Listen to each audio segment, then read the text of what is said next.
Hello and welcome to Ninja Prep. This is Kapil Goyal, your educator and mentor for PG Physics. तो hyperfine structure के objective questions हम discuss करने वाले हैं इस lecture के अंदर। बहुत इंपॉर्टेंट ये क्वेश्चंस होंगे, किसी ना किसी एग्जाम में आए हुए PYQs हैं। मेरे कराने के बाद इन क्वेश्चंस को एक बार जरूर कर लेना, है ना। ऐसा नहीं है कि वीडियो देखते जाओ बस हाँ ठीक है हो गया क्वेश्चन को कर जरूर लेना।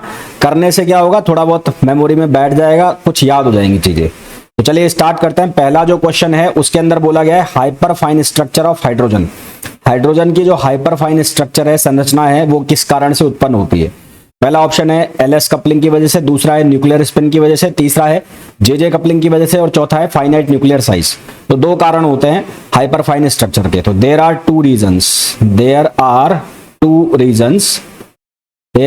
To reasons for hyperfine structure for this. तो पहला तो कौन सा इफेक्ट होता है, पहला तो होता है आइसोटॉपिक इफेक्ट, है ना। आइसोटॉपिक जो स्पेसिस होती है इन एलिमेंट अंडर इन्वेस्टिगेशन। तो पहला तो है presence of different isotopic species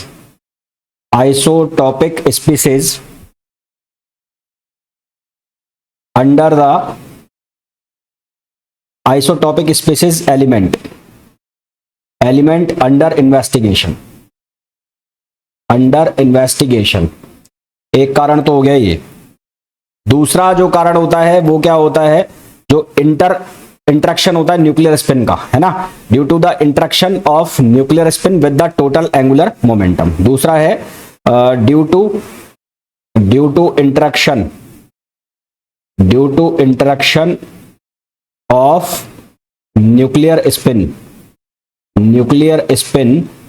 with the total angular momentum, total angular momentum। मतलब कहने का मतलब यहां पर ये है, हम जो f की वैल्यू लिखते हैं ना, f की वैल्यू हम बनाते हैं i प्लस j। तो ये जो i है ये क्या होता है, ये होता है न्यूक्लियर स्पिन। i क्या होता है, ये होता है न्यूक्लियर स्पिन। और ये जो j है ये क्या होता है, टोटल एंगुलर मोमेंटम। ये क्या होता है, ये होता है टोटल एंगुलर मोमेंटम, जो कि L प्लस एस के बराबर होता है। तो हमें जो ऑप्शंस दिए हैं उसके अकॉर्डिंगली जो सही आंसर आ जाएगा वो कौन सा आ जाएगा, बी आ जाएगा, है ना। Arises from nuclear spin. तो सही आंसर क्या आ जाएगा, बी आ जाएगा। हालांकि इसका पहला वाला जो कारण है वो भी आप याद रखना कि जो आइसोटॉपिक इफेक्ट होता है, आइसोटॉपिक स्पीसीज होते हैं एलिमेंट के डिफरेंट, उनकी वजह से भी ये डेवलप होता है। दूसरा, the selection rule for electric dipole transition for F for hyperfine structure is. Hyperfine संरचना के लिए एफ के लिए इलेक्ट्रिक डायपोल संक्रमण का चयन नियम क्या है। तो जो जे के लिए होता है, जो हम टोटल एंगुलर मोमेंटम के लिए देखते हैं, वही यहाँ पर होता है। पर यहाँ पर f इक्वल्स टू 0 से f इक्वल्स टू 0 जो ट्रांजिशन है वो अलाउड नहीं होता। तो पहला गलत है। हमारे पास आंसर जो होता है वो होता है 0 प्लस माइनस 1। पर यहाँ पर देखो 0 प्लस माइनस 1 तो यहाँ पर भी लिखा है, पर f 0 to 0 नॉट अलाउड होता है। तो f 0 to 0 ये ट्रांजिशन अलाउ नहीं होता। तो आंसर क्या आएगा, डी आएगा। b और d दोनों लगभग एक जैसे है, तो 0 से 0 ट्रांजिशन f का वो अलाउ नहीं होगा, तो वो आप ध्यान रखना। तो इसलिए आंसर क्या आ जाएगा, डी आ जाएगा। अगला क्वेश्चन है the energy interval between two hyperfine levels f and f plus 1 is proportional to. तो एनर्जी इंटरवल की अगर बात की जाए, energy interval between two hyperfine levels, energy interval between two hyperfine level.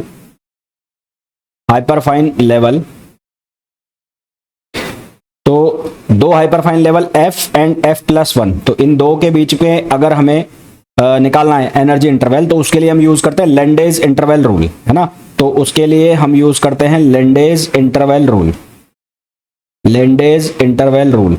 और इस रूल के अकॉर्डिंग हमारे पास जो डेल्टा E है उसकी वैल्यू आती है a, और ये कितना आता है f प्लस 1, जहां a जो है ये होता है कांस्टेंट। इसकी वैल्यू में क्वेश्चन टू क्वेश्चन वेरी करती है, क्वेश्चन में गिवन होती है। तो आंसर हमारे पास क्या आ जाएगा, इसके अकॉर्डिंगली आंसर आ जाएगा हमारे पास डी, f प्लस 1। अगला क्वेश्चन देखो, the number of hyperfine levels यानी कि f की वैल्यू बतानी है 2d3/2 with nuclear spin i equals to 3। अब इसको आप दो तरीके से कर सकते हो। एक तो आप पहले कंपेयर कर लो, तो मेथड फर्स्ट। तो पहला जो मेथड है, मेथड फर्स्ट जो शॉर्टकट तरीका भी है, आप यहाँ पर जे की वैल्यू देखो, तो जे की वैल्यू कितनी है 3/2, और आप आई की वैल्यू चेक कर लो, आई की वैल्यू कितनी है 3। तो यहाँ पर क्या है, जे जो है वो लेस देन है इक्वल्स टू है आई, जे जो है वो लेस देन इक्वल्स टू है आई।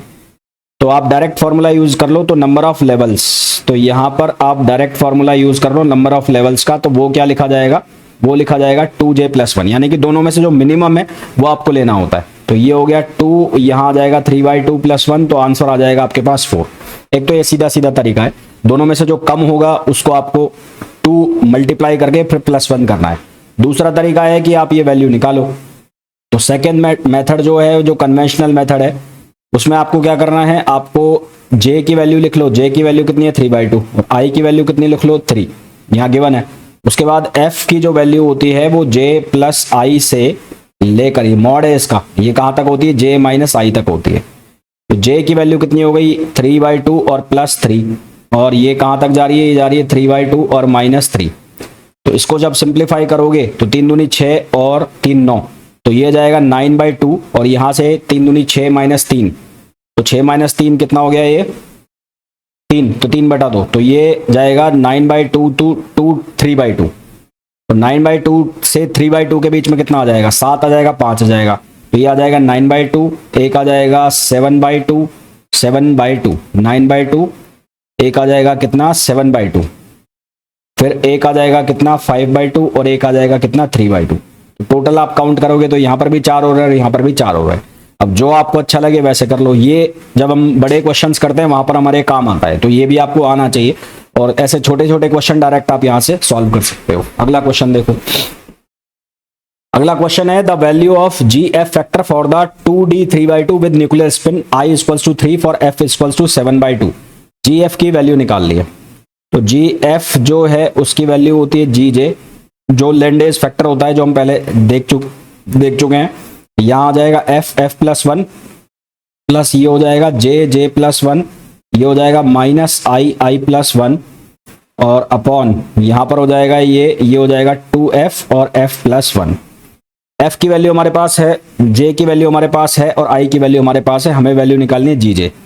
तो GJ की वैल्यू कैसे निकाले, तो GJ वाला जो फॉर्मूला होता है हमारा वो होता है 1 + J, J+1 plus S+1 minus L+1, और अपॉन ये हो गया 2J और J+1। तो यहां पर से ये हमारे पास एलिमेंट है, तो इस एलिमेंट के लिए आपको वैल्यू चाहिए L की। तो इसके लिए L की वैल्यू कितनी होगी, D है तो D के लिए L की वैल्यू होगी 2। मल्टीप्लिसिटी 2S+1 = होगा 2, तो यहां से हमारे पास S की वैल्यू आ जाएगी 1/2, और J की वैल्यू कितनी है 3/2, J की वैल्यू कितनी है 3/2। तो ये सारी वैल्यू इस फॉर्मूला में सब्स्टिट्यूट करेंगे, तो यहां से GJ 1 प्लस ये J की वैल्यू कितनी है 3/2, तो ये होगा 3/2, और ये 3/2 + 1। S की वैल्यू कितनी है 1/2, और ये हो जाएगा 1/2 + 1।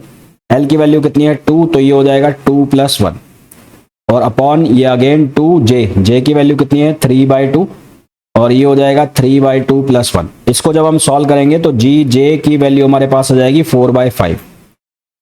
क्या वैल्यू आ जाएगी 4/5।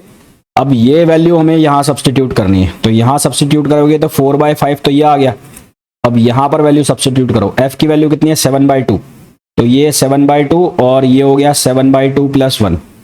इसी तरह से J की वैल्यू कितनी है हमारे पास 3/2, तो ये हो जाएगा 3/2, और ये हो जाएगा 3/2 + 1, और I की वैल्यू कितनी है 3, तो ये हो जाएगा 3 और 3 + 1 अपॉन ये हो जाएगा 2। F की वैल्यू 7/2, तो 7/2, और ये हो जाएगा 7/2 + 1। इस पूरे को हमें सॉल्व करना है। सॉल्व करेंगे तो हमारे पास जो आंसर आ जाएगा, इसको सॉल्व करने के बाद आप कर लेना एक बार क्रॉस चेक, तो 12/63 है ना, इसको क्रॉस चेक कर लेना भाई, आंसर इसका आ जाएगा 12/63। नेक्स्ट क्वेश्चन देखो, नेक्स्ट क्वेश्चन में बोला गया है the number of hyperfine components observed in the transition 2D 3/2 2P 1/2 from an atom with nuclear spin I = 3।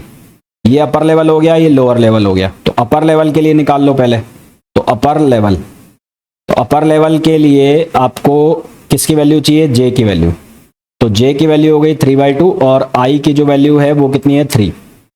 तो आप डायरेक्ट यहाँ से नंबर ऑफ जो कंपोनेंट्स है वो निकाल सकते हो, इसके 4 आएंगे, क्योंकि मैंने आपको जो पीछे मेथड बताया था जे की वैल्यू आई से कम है तो 2j प्लस 1 कर दो तो उससे 4 आएगा। 4 कंपोनेंट कौन कौन से आएंगे उसके लिए आप f की वैल्यू निकाल लो, तो वो आएगा j प्लस आई का मॉड से लेकर ये वैल्यू कहां तक जाएगी j माइनस आई का मॉड। तो j प्लस आई का मॉड तो ये बनेगा 3/2 प्लस 3 से लेकर ये कहां तक जाएगी 3/2 माइनस 3। तो ये हमारे पास कितना बन जाएगा, वही जो पहले वाले क्वेश्चन में बना था 9/2 7/2 5/2 और एक हो गया 3/2। ये तो हो गया अपर लेवल का। अब आप करो लोअर लेवल के लिए, तो फॉर लोअर लेवल तो लोअर लेवल में भी वही j equals to j less than equals to i आ रहा है, तो यहां पर जो कंपोनेंट बनेंगे वो बनेंगे कितने, 2 बनेंगे, क्योंकि ये 1/2 है तो 2 इंटू 1/2 प्लस 1, तो ये 2 कंपोनेंट बनेंगे। अब 2 कौन कौन से बनेंगे, यहाँ j की वैल्यू कितनी है 1/2 है और i आपको लेना है कितना 3, तो f की वैल्यू कितनी हो जाएगी, ये हो जाएगी 3 प्लस 1/2 से लेकर कहां तक जाएगी 1/2 माइनस 3। तो यहां पर 2 कंपोनेंट जो बनेंगे वो बनेंगे 3 दूनी 6 7/2 से लेके 5/2, ये 2 कंपोनेंट बनेंगे।